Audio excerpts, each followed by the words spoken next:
everyone, welcome back to a Rage Knit book review. This is Loom Knitting Primer Part 2.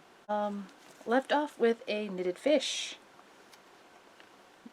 Increasing, decreasing, all that lovely good stuff. Continuing in this primer with working in color, or working with color I should say. Painting with yarn, another way of saying that. In the section working with color, stripes is the topic. Some good tips for using stripes. However, it says going up when it should just say knitting up so as not to confuse the person using this book, whether they're new or seasoned. And also the hat pictured on this page is on page 77. This is page 63. So we're not even near this project. So there's no real practice project for working with stripes. Flipping the page, painting with yarn. This is a section about Fair Isle, which is something I haven't really tried with regular knitting yet. So the information appears to be fine. Appears. So that takes us to the first project involving Fair Isle, or painting with our yarn, and that is a winter hat. So the actual gauge for this one, I had to restart this particular one because the yarns got tangled and lost in the pattern. So this was the finished product. Yes, this part was mostly my fault. I knitted it too long, but this kind of looks better on camera than it does in person.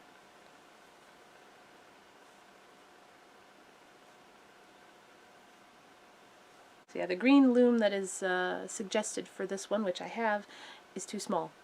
It's funny. It's asking for medium weight yarn. This yarn is technically a bulky, because I tried it with the medium weight. It didn't work on that loom because it was just too loose. And even this is not quite what it should be, judging from the picture in the book. Yeah. There's also some weirdness with the yarns floating in the inside. I know I did some areas wrong. That's on me, but this is still weird. I mean, look at that. This hat is basically unwearable. Now, on to socks. There's some info on sock yarn, which is very vague. Sock loom, which there's no picture of. There's no picture or calculation for determining loom size needed. And here I want to use my calculator. Descriptions are okay. There's a, let's see, anatomy of a sock, a nice little picture, which is okay, so you know what things are called, of course. You know, your cuff, leg, instep, what they call a short row heel, a sole, foot, and toe. It might be better coordinated with a chart, which is not here. Then on the next page there are descriptions, which are okay, but might be better off next to the picture, which is on the page, which cannot be seen without flipping back and forth.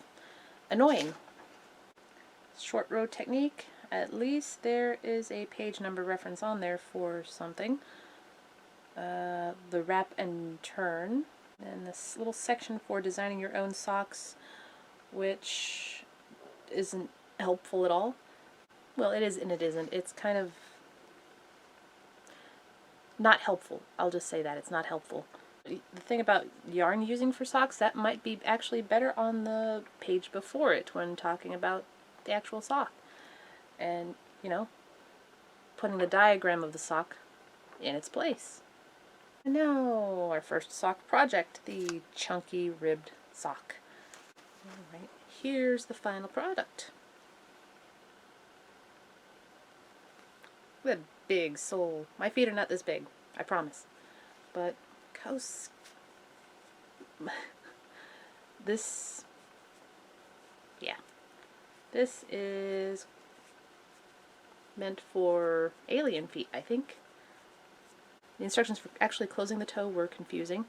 Grafting instructions say to have the right sides facing, so for a sock that means turning it inside out, I guess, which the book doesn't say. It just makes it more clear how unclear the instructions are. The pictures on here are kind of useless as well.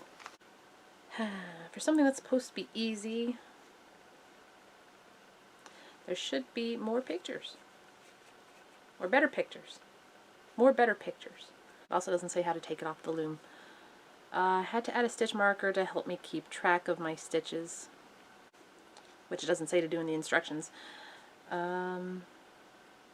ends by saying, block lightly, a technique, which again has not been taught in this book, and I'm pretty sure will never be taught in this book. It is something that is very rarely taught in any knitting book that I've come across so far. The only time that this technique is ever brought up is in the glossary, which is not showing the technique or describing the technique, it's just saying block. So as there is no instructions for blocking, I am leaving these socks as they are. I don't know what you're thinking. The next project is probably a sock. Well, you'd be wrong. We are off to mock cables. We're not making fun of cables, we're working with cables. This is basically going into the section on circular patterns, which is silly because we've already been working in circular patterns. Okay?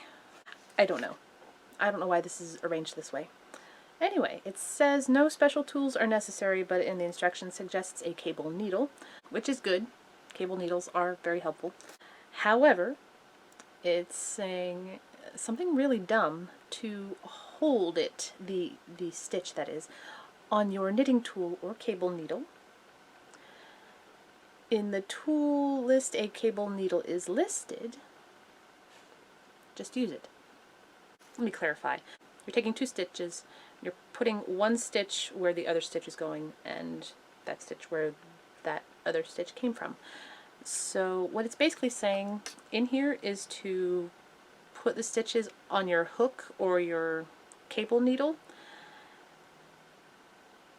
which is really dumb because it's unclear whether they want you to put both stitches on the same hook or needle, or are you using both your hook and your needle to move those stitches, which is what I ended up doing because having two stitches on one hook or needle is very, very, very, very dumb. Use your tools. So our project is a child's mock cable hat. You can see this one came out well. Little child-sized hat. A little loose there. In the tool section, it does not list cable needle. It just says knitting tool and tapestry needle. There. See it? See it? No cable needle.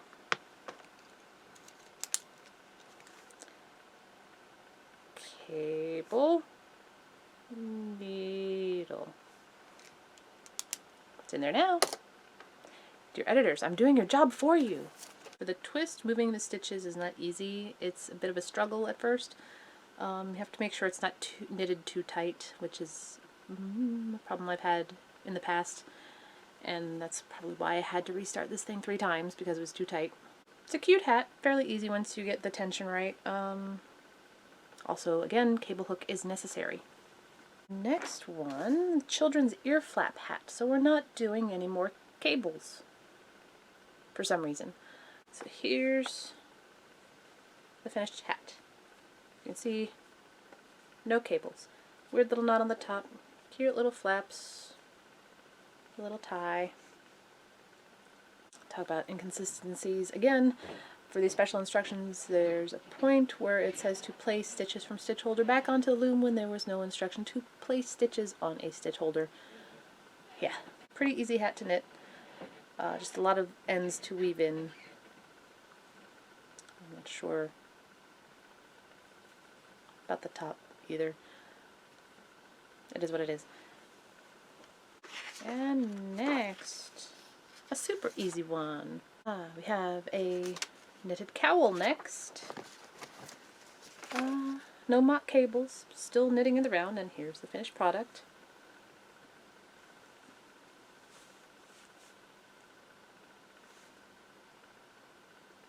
Yep, very easy. Don't know why this wasn't the first project. Anywho, Let's see, what issues do we have here? Author uses brushed alpaca yarn. I would say 100% test the yarn before putting it on your loom, because I've had experience with alpaca before and I found it very, very, very, very itchy. The cast on is not in the round, so no setup row in the instructions, and no instruction to left to right. Yeah. Finished scarf doesn't look like the picture, unfortunately. Well, not unfortunately. Interestingly. I don't know if it was me not reading the instructions correctly, or if the instructions are just not written correctly, or if the picture is actually something else entirely. I don't know. Yeah, I forgot. Yeah. For knitting in the round, this thing is not actually knitted in the round. It's basically a flat panel that is seamed together. Either way, it's just an easy project. I feel like regular knitting would have been quicker. Well, and again, for the seaming, there was no specific seam given, like mattress or blanket or whatever. So I just kind of did whatever myself. And here's another easy one, very similar to socks, only without a foot. This is rib leg warmers. Oh god, these are so tight. Here's the other one. I had to restart at least once because the original yarn I was using was too tight. It still came out too tight, but not as tight.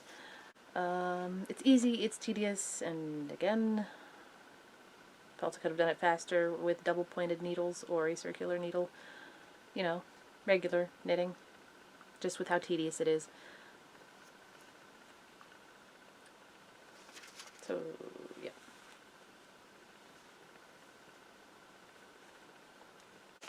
And we're returning to socks now, with some sock patterns. I say some, it's only two. This is a mock cable, so we've returned to mock cables. Yeah. This one I had struggled with for some reason, because this is using a more traditional sock yarn, a finer gauge. A 2, if you will. Went and had to get a finer gauge loom in order to do this one, which is fine, so I'll have something in the future to play around with and actually do this, I guess, correctly. Because the sock itself didn't come out bad. I say sock, I only made one because this project was so bad and I struggled with it so much, I just decided, forget it, I am not making a buddy for this one, this is going to be a lone sock. For the setup it said to find a loom with multiples of 4, or set up your loom to be multiples of 4 in my case. No number 4 cast on, so just multiples of 4 here. No instructions on measuring foot, just as there was no measurements for the foot in the sock section. Yeah. Was there?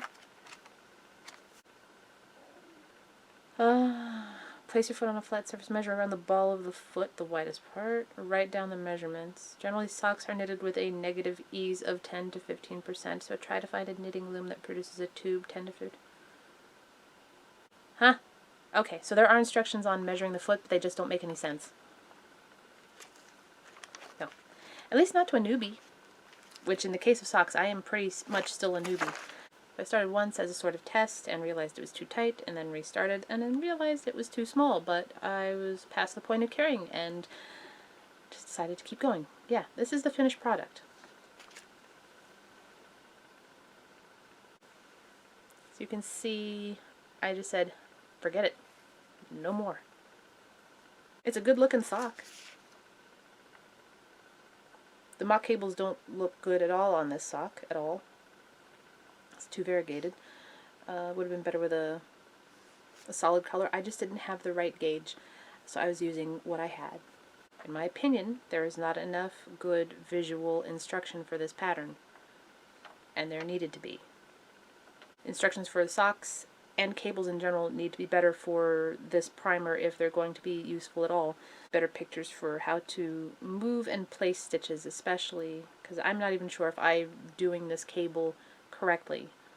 It wasn't until I think I was halfway through this that I realized that there was a a short row heel chart, which I saw before starting it.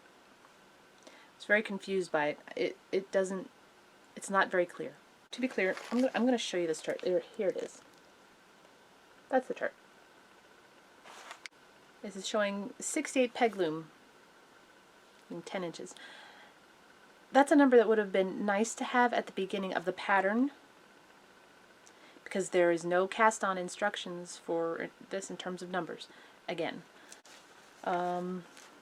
And let's see, wrap peg. These pegs will have 2 loops on them. Lift the loop on the peg, wrap the peg, place loop back on the peg. Be sure to knit over. There are these numbers, 1 through 34, 34 through 2, 2 through 33. I didn't realize what this meant when I first saw it. It was very confusing, especially since this is what I was dealing with. Yeah. In fact, I had to go back and reference the first sock pattern just to get this one sock done. And again, it says to block lightly at the end.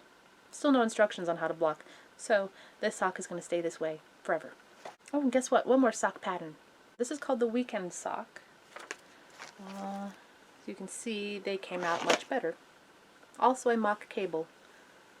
The instructions were much better because working with a loom that I worked with before, it's bulky weight yarn, so you can also see what you're doing. Yeah. Restarted twice because I started the pattern wrong. That was on me. And it was also too tight. This pattern is basically the previous sock, only slightly better. Another thing that popped up again, the Kitchener stitch, which is nowhere described in this book at all. I had to go online to look it up again. And there's, I actually had to look up how to graft because the instructions for grafting are not that great in here as well. Yay! Also placing a stitch marker helps keep track when working heel to toe, which is something I did, which is not something that that the instruction is called to do. Stitch markers are your friends. But yeah, better sock. Which is still basically the same sock, only bulky. Now we are coming to flat panels. The first project in here is a brocade baby sweater. And the name of this cast on has been changed for some reason. I don't know why it is now being called crochet chain method when it hasn't been called this before. So there are 2 stitch pattern sections being described in this pattern as well. Yeah, and there's one is significantly different from the other, and using the one from the pattern itself is actually better than the mini pattern, I guess, at the beginning. They're inconsistent again. And this is the finished product. I have not put the buttons on here yet. If I remember to, I will do that. So yeah, this didn't come out too bad. I don't know what baby is ever going to wear this. Look at these. Look at this. There's also no instruction on how to piece this thing together. Yeah. Just says seam all sides, leaving the front side where the buttons are located. No instruction on how to actually attach the sleeves. So here's me thinking, oh yay, I'm going to finish this up. I get up to here on one side, it's like, I need to put these sleeves on. So yeah, I basically had to figure out how to put this thing together myself. Yeah. So this might end up going on either a doll or a teddy bear sometime. I don't know.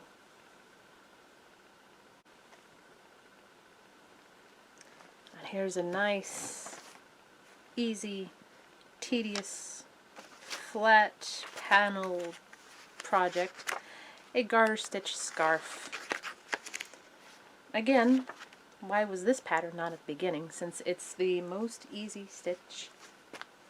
It's the most easy pattern. It's the most tedious. I still managed to mess it up somehow. It's so tedious that I forgot what stitch I was doing. Ended up doing a little line of straight stitch in there several times. Yeah, but it's just like, I don't care. This just means it's my scarf. It's rather heavy with the bulky, excuse me, the super bulky yarn. That's a 6. Garter stitch scarf. Cast on. It says to cast on, but which one? Doesn't say which cast on to use. Surprise, surprise, surprise. So which one did I use? I'll just go with the cast on that was used for the hat that is also shown on the same page, which is the garter stitch hat. Those two patterns together would have been great, you know. Plus the other item that is on the picture here, which will come in part 3. And it doesn't say to, which it really should, but yeah, again, it doesn't say to bind off in pattern, but as an experienced knitter, binding off in pattern means consistency, as opposed to a random bit at the end. So as you can see, these are consistent. In the picture, there is not consistency. It's just got a weird lump. Also for the bind off, it says using flat removal method. Why not just say basic bind off the way you've been saying it all this time? Consistency again. And now the last one for part 2. And that is a velvety soft blanket and hat. Meant for babies, of course. A nice little easy pattern involving a little bit of yarn painting. Very cute. Actually went out and got some nice fuzzy yarn to do this. I got too much. So yeah, the hat was easy enough. I think the only issue really came with the blanket. Again, very easy. Little blanket. Definitely could have made it bigger, but I was following the instructions.